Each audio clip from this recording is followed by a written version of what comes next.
Hi, Dr. Doom. A cheery good morning to you, Hi, sir. Stephanie.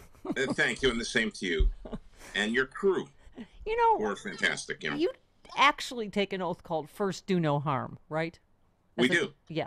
So this is just crosses the line into just as I just Brian Schatz's tweet. It's immoral. It is despicable. It is not was not a joke. Obviously, when Trump said slow the testing down. This is what he's doing. I mean, CNN was the first to tweet it. The CDC changing its COVID-19 testing guidelines no longer recommends testing for most people without symptoms, even if they've been in close contact with someone known to have the virus. Many doctors are puzzled by the agency's change. Well, it's not puzzling when you realize that it's all political, like everything else Donald Trump does, right? Right, and totally consistent with his idiotic statement a couple of months ago, where he said that the reason we have more cases is we're doing more testing. Hmm.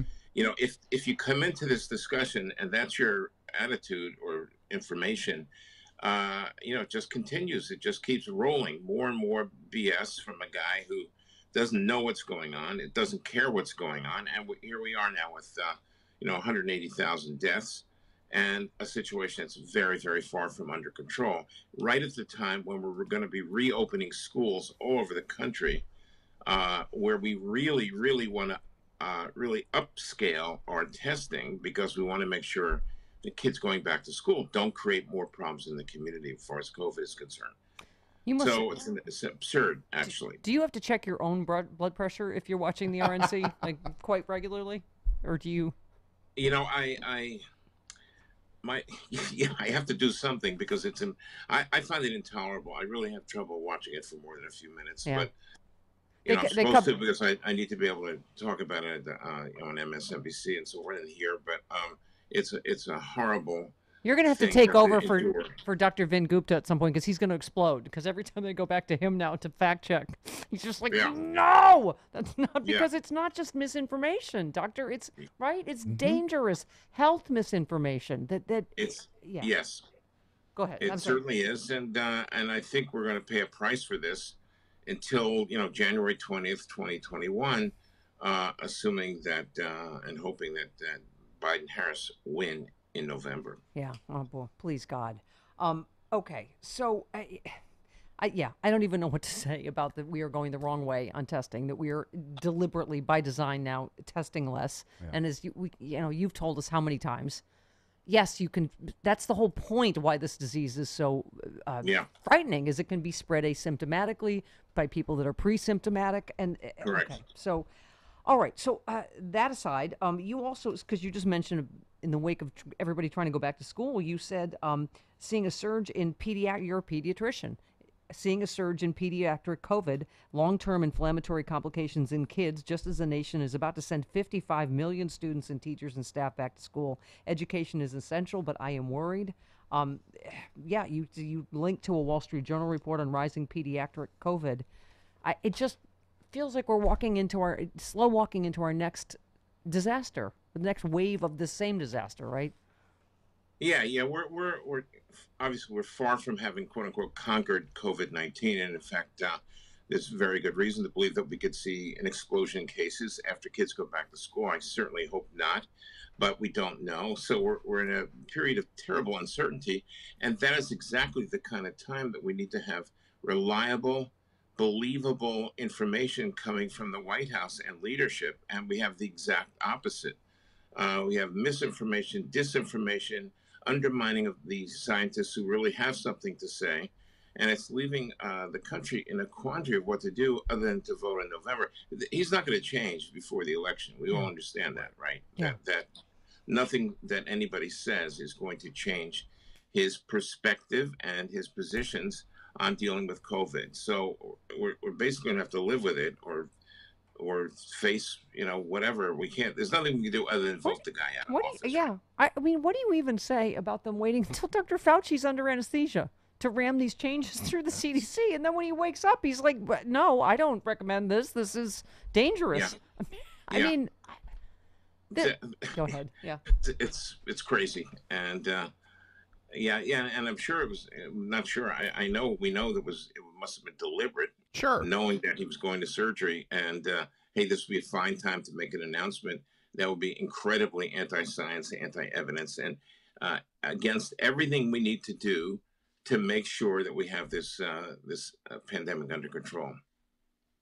Okay. Oops, Sad. sorry. Okay. You have to listen just to Mike Pence from last night, if you don't mind. Sorry. Oh, please. Okay. I Sorry, sort of doctor. mind, but Sorry, okay, doctor. I'll do it. This is going to hurt me more than it's going to hurt you, doctor. We'll see. Yeah, go okay. ahead. Here we go. Mike Pence. Now, last week, Joe Biden said that no miracle is coming. Well, what Joe doesn't seem to understand is that America is a nation of miracles. And I'm proud to report that we're on track to have the world's first safe, effective coronavirus vaccine by the end of this year.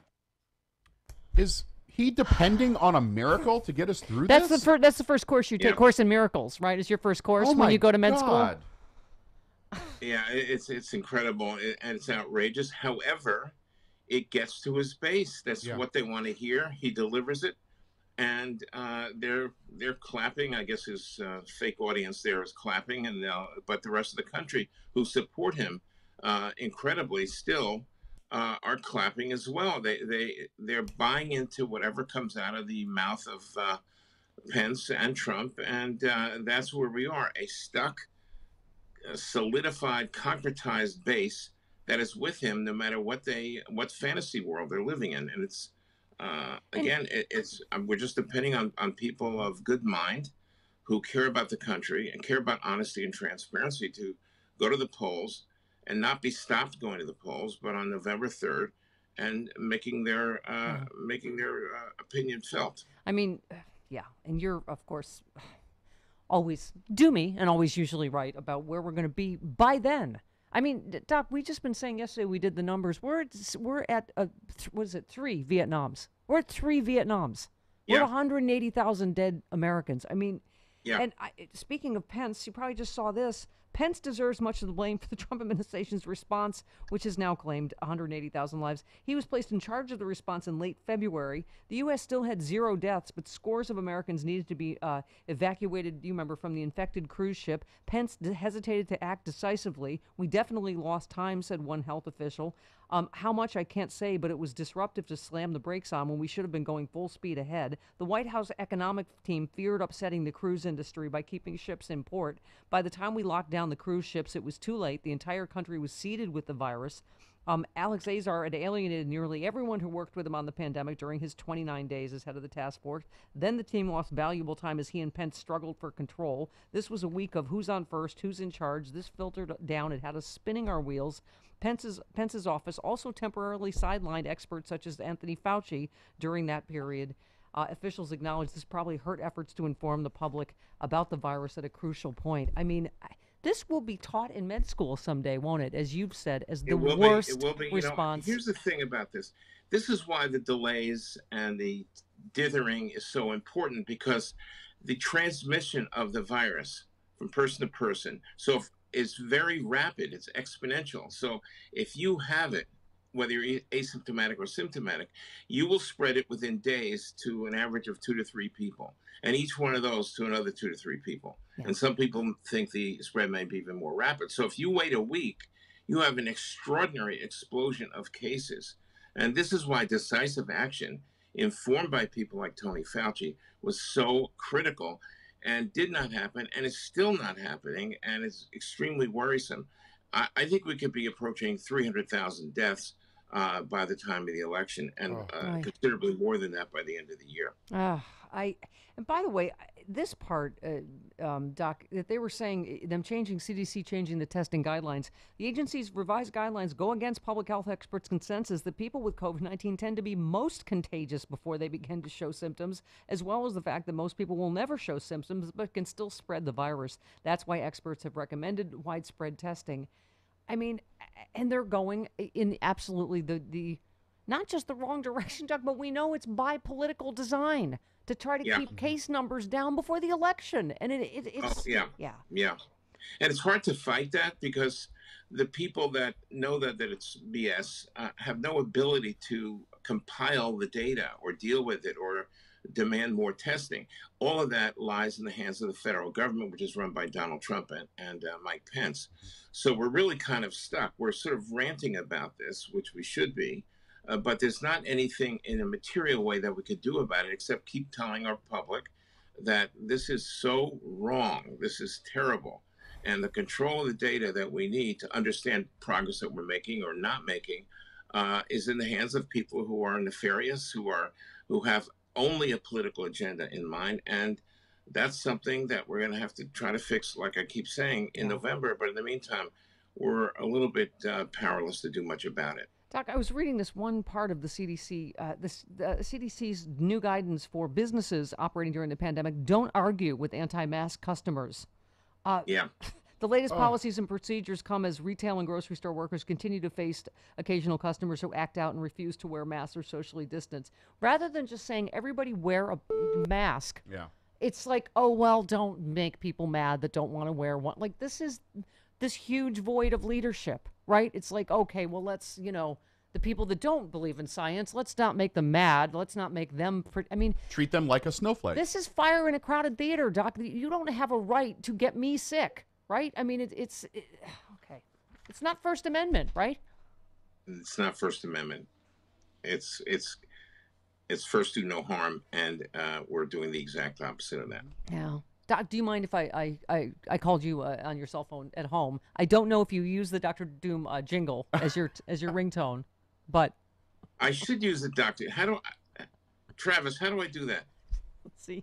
I'm not entirely sure. I think you have to change the file name and save it on your phone. There's a way to do it, but I'll have to ask my 11-year-old granddaughter. I was gonna say, you have grandkids. Yeah, they do. We're old. We don't know how to do it. 4-year-old could probably do it. No, but Doc, it's and we and I, I won't share personally, but we just every person in the country is struggling with this. Where I'm basically like, is it safe to go fly 3,000 miles and see my 97-year-old mom? And the short answer is no, it's not. And one friend is like, oh, I'm going to use the home testing kit. I'm like, are those reliable? You're like, no, because they're giving everything emergency FDA authorization, and we can't trust anything just yet, can we? And by the way, this point that every single person has a thing. Like, I have an 80-year-old friend that's very sick. I'd like to visit him in Denver. So we've been, could we drive there? Should we fly there? It was exactly the same scenario that we talked about with your mom. And I haven't yet found anybody who's not having some degree of angst about what it is they're supposed to do and how do they try to behave normally in a very, very abnormal and dangerous environment. And it's going to be like this for a while. So I think part of it is all of us sort of adapting to the reality that this is not going away anytime soon, and figure out how to keep ourselves sane in the meantime. I assume you'd be driving in the Doom-mobile with Mrs. Doom, and it would the Bat Cave would open. The Legion of Doom cave. Right. Yeah. And then the Doom-mobile, which is like we have the jetpacks on it too, so that we can make it there probably in a couple hours. But you could probably get to Denver in like 4 minutes in the Doom-mobile. Yeah. And we're getting these tips from friends like, if you stay in a motel, bring a sleeping bag. Sleep in the sleeping bag on top of the bed. Oh, God. The Donald Trump's America, everybody. Okay. There we go. Thank you, Dr. Doom. Have your grandkid do the thing with the thing in the phone. Okay, love you. Yeah. Bye.